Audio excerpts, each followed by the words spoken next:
I know most of you who watch this channel will be doing exams this summer, and it's an awkward time period this, because it's a month and a bit out until your first exams. So you don't have the immediate motivation of it being so close that you just have no choice but to work. Your brain tells you to work because you could really feel the urgency. But at the same time, it's not far enough out that you don't really need to be working. So it's this awkward period where you need to somehow find the will to work, but also it's not that obvious how to find that because it doesn't come naturally. So I thought for this video, we'll talk about that, kind of looking at three schools of thoughts. The first one is kind of the obvious blue pill one of motivation is really important. Then we're going to look at kind of the red pill, and this is basically you don't need motivation, but discipline is what you really need. But finally, we're going to talk about a third option, which is actually what I think is most close to the truth. It's not actually motivation or discipline. It sounds too good to be true, right? But I think, kind of with this third idea, taking the good things of both, we will achieve something that is practical for you to do today, and it just works. Hopefully that makes sense. But the first thing we're going to do, as I've talked about, is the blue pill. The idea that was famous for many, many years, which is motivation is what gets you to work. That is in books like this, Atomic Habits by James Clear. One of the general quotes in philosophy that this book uses and transfers its meaning towards motivation is the following. With a big enough why, you can overcome any how. And the idea is, if you have enough motivation, a reason in your head why you want to get stuff done, that will mean you can overcome any how, any obstacle, get the work done. And whilst it is true that if you have a big enough reason why, you will get anything done, I think the problem is for most people, that big enough reason only happens really close in terms of an exam situation to the final exam taking place. So people only find a big enough reason, it may be the day before, the week before, whatever it is, to really spend all their time, not procrastinate, anything like that. But in the longer term after that, in the kind of period we are in now, people don't have a big enough reason why, even though they know they should. They're not feeling it's big enough, and so people end up procrastinating, and so we have to find other reasons or other ways to replace that until the motivation actually kicks in at the end. So second idea, which is kind of the red pill, which is talked about in books like The Motivation Myth. And that's a book that talks about, for example, discipline. If you have discipline, really strong, rigorous habits the whole way through, and you're not required on being excited to do it, being really eager, feeling pumped up that, yeah, you're going to get this work done, which is kind of, I guess, the idea of motivation, then it doesn't matter whether the motivation is there or not, because you'll turn up even when you don't feel like turning up. This does seem to make more sense becoming closer to the truth, because you don't require feeling a certain way, which might be the case sometimes and might not be the case other times. No one is motivated the whole time, but the idea is you can be disciplined the whole time, because discipline doesn't require any single emotion, it just requires willpower. And of course there's various ways to train willpower, and just making sure that you do actually stick with your disciplined stuff. Some people make a revision timetable. That's the idea, right? That you know what you have to do every day, and because it's on the timetable, you will do it. Not because you feel motivated to do so, but because it's on the timetable, you have to achieve it, because you are disciplined in order to check everything off. But even with this idea of being very disciplined, getting the stuff done, the reason I don't like it so much is because I think it's still very hard to become a very disciplined person. And if you're not a very disciplined person right now, today, it's not as if you can suddenly get that tomorrow.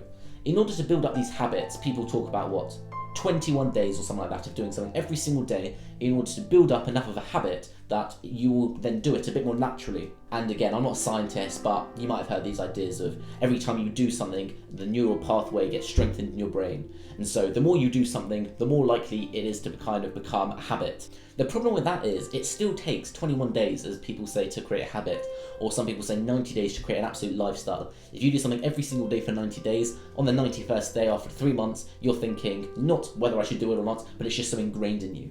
The problem with this is, as we've talked about, it takes a large period of time to eventually get to that stage where you're disciplined enough. So we need to find something else that's not motivation and it's not discipline, something that you can just get. It sounds too good to be true, right? But I think, kind of with this third idea, taking the good things of both, we will achieve something that is practical for you to do today, and it just works. So what is this third thing that's not motivation, it's not discipline? I think the answer is basically flow. You might have heard the term flow state, stuff like that. I think this really is the crux of making sure you are achieving what you need to achieve. I think the idea of flow or flow state to me is the idea that once you're doing something for enough period of time, your brain is kind of not thinking about resisting it or anything like that, it just gets it done. So you really get into a rhythm where you kind of not necessarily are enjoying the task or want to do the task, although that can be the case, but I think it's more the case that you just have so much momentum that it's easy for you to continue doing it. And I think people find this in their work. Let's say you're writing an essay and stuff like that, and you're not taking any breaks. It might be hard for you to get yourself to actually start writing, but the more you write after, the first 1 minute, or even the first 5 minutes or 10 minutes, then suddenly it's flowing much easier. This is the flow state. The idea that once you get over the first hump, it actually becomes much easier. I think what we need to do is cultivate our work schedule around achieving flow. So we have to find a way to get into the flow state. You might be thinking, surely I need motivation or discipline in order to get me in the scenario where then the flow state eventually can take over. And that's somewhat true. But the reason why I don't think you need so much motivation or discipline is because what I suggest, and other people suggest, it's not completely my own idea, is that you make the starting action so easy and so minimal that it's super easy to do. And as the time progresses, the actions eventually get harder, which is counteracted by the fact that you're getting in the flow state, so you should be naturally able to do it, until after a certain amount of time, you achieve what you need to be doing, the work. So let me explain that. If you are very motivated or very disciplined, you might just sit down and get your essay out in front of you and start working on it. But I think that's not the answer, because I think that's unfeasible. People, if they don't simply have enough motivation or enough discipline, don't get it done. And then you end up on square one.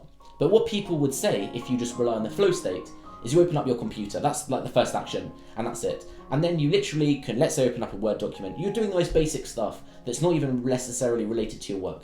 You just start typing anything that happened in your day-to-day or something like that for the first 2 minutes. And by that point, even though you haven't actually started the work yet, you're already slightly getting into the flow. Then maybe what you can do is you just promise yourself, literally, I'm going to do 5 minutes, and after 5 minutes, if I don't want to, I can stop. And it works for me. It's genuinely the case that after 5 minutes, you're just in the flow state enough now where you can, with little resistance, just carry on the work. And it doesn't require the motivation or the discipline, but you just get stuff done.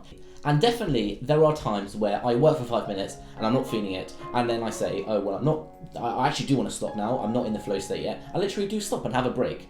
But really, most of the time, if you start working for 5 minutes, promising yourself, literally actually get it in your head that you are willing to stop after 5 minutes, you can get over this original activation energy, which is the hard part, and then everything else becomes much easier. And you do end up working for way longer than 5 minutes. And it's just all about getting over this first initial hump of starting the work, because then everything takes care of itself. So yeah, that's the idea of getting into this flow, and then it really works wonders. And I'm really excited for you guys to try it and let me know how it goes. Because if you haven't come across it before, I really think it's a game changer. Way better than finding motivation or finding discipline.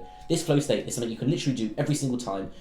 It doesn't require having built up your habits and discipline over 3 weeks, 3 months, whatever. It doesn't require you to find this motivation, because if you don't have the motivation, you can't fake motivation. The flow state is literally just a thing that works for anyone at any time. If you just start and give yourself enough time, you will get into it. If you like this kind of video, let me know. Maybe I'll make more of them. Do check out, if you want to, some of my really old videos from like 6, 7, 8 months ago, where I started doing this before the Oxford stuff. It might be quite funny to see that kind of stuff. But there we go. Thank you very much for watching, and I'll see you in the next one.